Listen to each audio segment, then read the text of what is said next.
ବର୍ତ୍ତମାନ ଆଳୁ ପିଆଜ ରସୁଣ ର ରେଟ୍ କୁ ନେଇ ଲୋକମାନେ କଣ କିଛି କହିବେ ଟି ପଚାରି ବୁଝିବା କଣ କହିବେ ସାର୍ ଆଳୁ ରେଟ୍ କୁ ନେଇ? ବର୍ତ୍ତମାନ ତ 40 ଟଙ୍କା। ପ୍ରକୃତରେ ଓଡିଶାରେ ଆଳୁ ଚାଷ କରୁନାହାନ୍ତି ଲୋକମାନେ। କାହିଁକି ବା? ବର୍ତ୍ତମାନ ହଁ ଟଙ୍କିଆ ଚାଉଳ କମାଲ ଦୁଇରେ ଯୋଉ ଚାଷ ହଉଛି ମଜୁରୀ ଲୋକଙ୍କର ଖାଇଯାଉଛି ଅଧିକା। ତେଣୁକରି ଯେତେବେଳେ ଆମ ଓଡିଶା ଆଳୁ ହଉଛି 2 ଟଙ୍କା 5 ଟଙ୍କା 10 ଟଙ୍କା କେଜି ବିକିଲା ବେଳକୁ ଲୋକ ଲସ୍ ଖାଉଛନ୍ତି। ତେଣୁକରି ସେମାନେ ଆଳୁ ଚାଷକୁ ଆଗ୍ରହ କରୁନାହାନ୍ତି।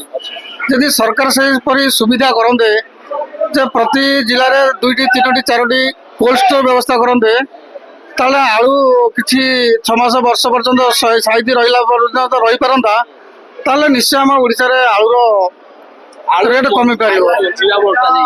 ହଁ ମଜା ହଉଛି, କିନ୍ତୁ ସେ ଲୋକମାନେ ତାକୁ ଲଗାଉନାହାନ୍ତି ଠିକ ଢଙ୍ଗରେ, ଠିକ ଖାଇଯାଉଛନ୍ତି, ତାକୁ ଠିକ ବ୍ୟବହାର କରିପାରନ୍ତି। ଲୋକ ମାନେ ପ୍ରଶାସନ ତାକୁ ଜଗୁନି। ମଞ୍ଜି ଆସୁଛି ଠିକ ଜିନିଷ କିନ୍ତୁ ଚାଷୀକି ଦିଆଯାଉଛି, ଚାଷୀ ତାକୁ ୟୁଟିଲାଇଜ କରି କାମରେ ଲଗେଇ ପାରୁନାହାନ୍ତି। ସେଇଟା ପ୍ରଶାସନ ଭୁଲ। ପ୍ରଶାସନ ଯେ ଠିକ ରନ୍ଧା ନେଇ ତାଙ୍କ ପାଖରେ ପହଞ୍ଚିକି ଆନ୍ଧ୍ରା ଦେଖନ୍ତୁ, ଯୋଉ ଅଲଗା ଷ୍ଟେଟ ମାନେ କଲିକତା ହଉ ଯୋଉ ଷ୍ଟେଟ ମାନଙ୍କରେ ସେମାନେ ପ୍ରଶାସନ ତାଙ୍କ ଗୋଡ ପାଖରେ ଚାଷୀ ଗୋଡ ପାଖରେ ଠିଆ ହେଇକି କରାଉଛନ୍ତି। ଓଡିଶାରେ କେତେଟା ପ୍ରଶାସନ ତାଙ୍କ ଗୋଡ ପାଖରେ ଯାଉଛନ୍ତି? କେହି କରୁନାହାନ୍ତି। ତେଣୁ ସେଇଟା ହଉଛି ପ୍ରଥମ ଭୁଲ। ଓଡିଶା ସରକାର ଅନୁରୋଧ, ପ୍ରଥମେ ଆଗ ଦେଖନ୍ତୁ ତାଙ୍କ ଯୋଉ ଚାଷ ଡିପାର୍ଟମେଣ୍ଟକୁ ଆଗ ସଜାଡି ଦେଲେ ମୂଳରୁ କୃଷି ବିଭାଗର ଯୋଉ କର୍ମଚାରୀ ସବୁ ଅଛନ୍ତି ଫିଲ୍ଡ ଯାଆନ୍ତୁ। ଏଇ ଅଫିସରେ ବସି କାଗଜ କଲମ ଲେଖିଦେଲେ ଆଳୁ ଦେଇଦେଲୁ ପିଆଜ ଦେଇଦେଲୁ ଅମ କଲୁ ସମ କଲୁ କୋଲ୍ଡ ଷ୍ଟୋର କଲୁ, ଖାଲି ଲେଖା ଲେଖି କାଗଜ ପତ୍ରରେ ସୀମିତ ରହୁଛି। ଦେଖିବାକୁ ମିଳିଥିଲା ଯେ ଦିଲ୍ଲୀରେ ଗୋଟିଏ ଲୋକ ଚଳିବା ସହଜ କିନ୍ତୁ ଓଡିଶାରେ ଚଳିବା କଷ୍ଟ ହଉଛି, କାହିଁକିନା ଏଠିକାର ପ୍ରାଇସ୍ ସବୁଥିରେ ଆଗୁଆ। ହଁ ସେଠି ଭାଇ ଶୁଣନ୍ତୁ, ତଥାପି ଆମେ ଓଡିଶାର ସବୁ ପ୍ରକାର ଜିନିଷ ଭଲ ଅଛି, ଅଲଗା ଷ୍ଟେଟରେ ଟିକେ ଅଧିକା ରେଟ୍ରେ। ଆଳୁ ବର୍ତ୍ତମାନ କଲିକତାରେ ଖୋଳା ଆରମ୍ଭ ହେଇଗଲାଣି, କିନ୍ତୁ ଏଇ ଓଡିଶାରେ ଆଳୁ 5 ଟଙ୍କା ମିଳିଲା ଆଜ୍ଞା, କିନ୍ତୁ ଆଜିକା ଡେଟ୍ରେ 40 ଟଙ୍କା ଉଠୁଛି। ତେଣୁ ନାହିଁ ଆମ ବର୍ତ୍ତମାନ ଓଡିଶାରେ ଆଳୁ ଟୋଟାଲ ଲଗେଇ ନାହାନ୍ତି ଏପର୍ଯ୍ୟନ୍ତ। ଯୋଉ ସମୟରେ ଜିନିଷ ରହିବା କଥା ଆଜିକା ଡେଟ୍ରେ ସେ 50 ଟଙ୍କା। ଆଜ୍ଞା ଆମେ 5 ଏକର ଆଳୁ କରୁଥିଲୁ, 2 ଏକର କୋବି ଚାଷ କରୁଥିଲୁ। ଆମର ଲସ୍ ହୁଏ, ଆମେ ବାଲୁଗାଁକୁ ପଠଉ। ଭୁବନେଶ୍ୱର ମାର୍କେଟ ଗୋଟେ କୋବି 2 ଟଙ୍କା 3 ଟଙ୍କା, ଆଳୁ କିଲୋ 2 ଟଙ୍କା ଏସବୁ ଥିଲା। କିନ୍ତୁ ଏବେ ଯୋଉ ପ୍ରକାର ଚାଷୀ ମାନେ ଆଉ କରିବା ପାଇଁ ରାଜି ନାହାନ୍ତି ଏଇ ଯୋଉ ଫସଲକୁ।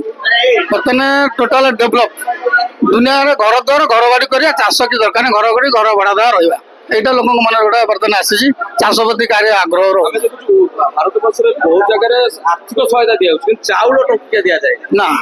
ଆର୍ଥିକ ସହାୟତା ଆର୍ଥିକ ସହାୟତା 1000 2000 ଟଙ୍କା ପ୍ରତ୍ୟେକ ରାଜ୍ୟ, ଝାଡଖଣ୍ଡ ଦେଖନ୍ତୁ, ୱେଷ୍ଟବେଙ୍ଗଲ ଦେଖନ୍ତୁ, କିନ୍ତୁ ଓଡିଶାରେ ପଇସା ନ ଦେଇ ଚାଉଳ ସେଇଟା ସେ ଯୋଉ ଚାଉଳ ଦିଆଯାଉଛି ଲୋକମାନଙ୍କୁ, ସେଟା ଆକ୍ଚୁଆଲି ଲୋକମାନେ କାମ କରୁନାହାନ୍ତି।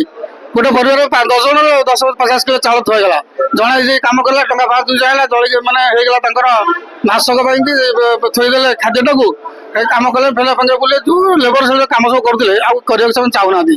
700 ଟଙ୍କା ଦେଲେ ବି ମଜୁରୀ, ସେମାନେ ଏ ଯୋଉ କାମ ପ୍ରତି ଆଉ ତାଙ୍କର ଆଗ୍ରହ ରହୁନି।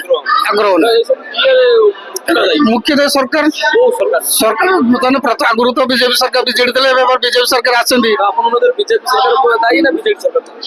ସମସ୍ତେ ରହିବେ ବର୍ତ୍ତମାନ ଆସନ୍ତି। ଆଜ୍ଞା ବିଜେଡି ଦାୟୀ ରହିଥିଲା, ଏମାନେ ଆସିଲେ ଯଦି ଠିକ ଢଙ୍ଗରେ ନଥିଲେ ଏମାନେ ବି ଦାୟୀ ରହିବେ। କଂଗ୍ରେସ ମଧ୍ୟ ସେ ବି ନକଲେ କଂଗ୍ରେସ ଦାୟୀ ରହିବ। କହିଥିଲି ଆମର ତାଙ୍କ ବର୍ତ୍ତମାନ ତ ହେଲା 4-5 ମାସ ଯାହା କିଛି କିଛି ଆରମ୍ଭ କରିଛନ୍ତି, ଦେଖାଯାଉ ସେମାନେ ଆଗକୁ କଣ କରିପାରୁଛନ୍ତି ନା ପଲଟନ ମାରିବେ।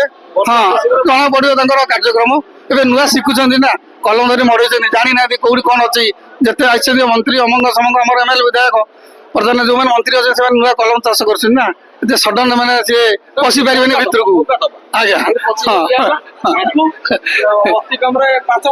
ଦେଖାଯାଉ ସେ କଣ କରୁଛନ୍ତି, କେତେ ଦୂର ଡେଭଲପ ଲୋକଙ୍କ ପାଖରେ ପହଞ୍ଚି ପାରୁଛନ୍ତି, ଲୋକ ସେବାରେ ଲାଗି ପାରୁଛନ୍ତି, ଏହା ହଉଛି କଥା।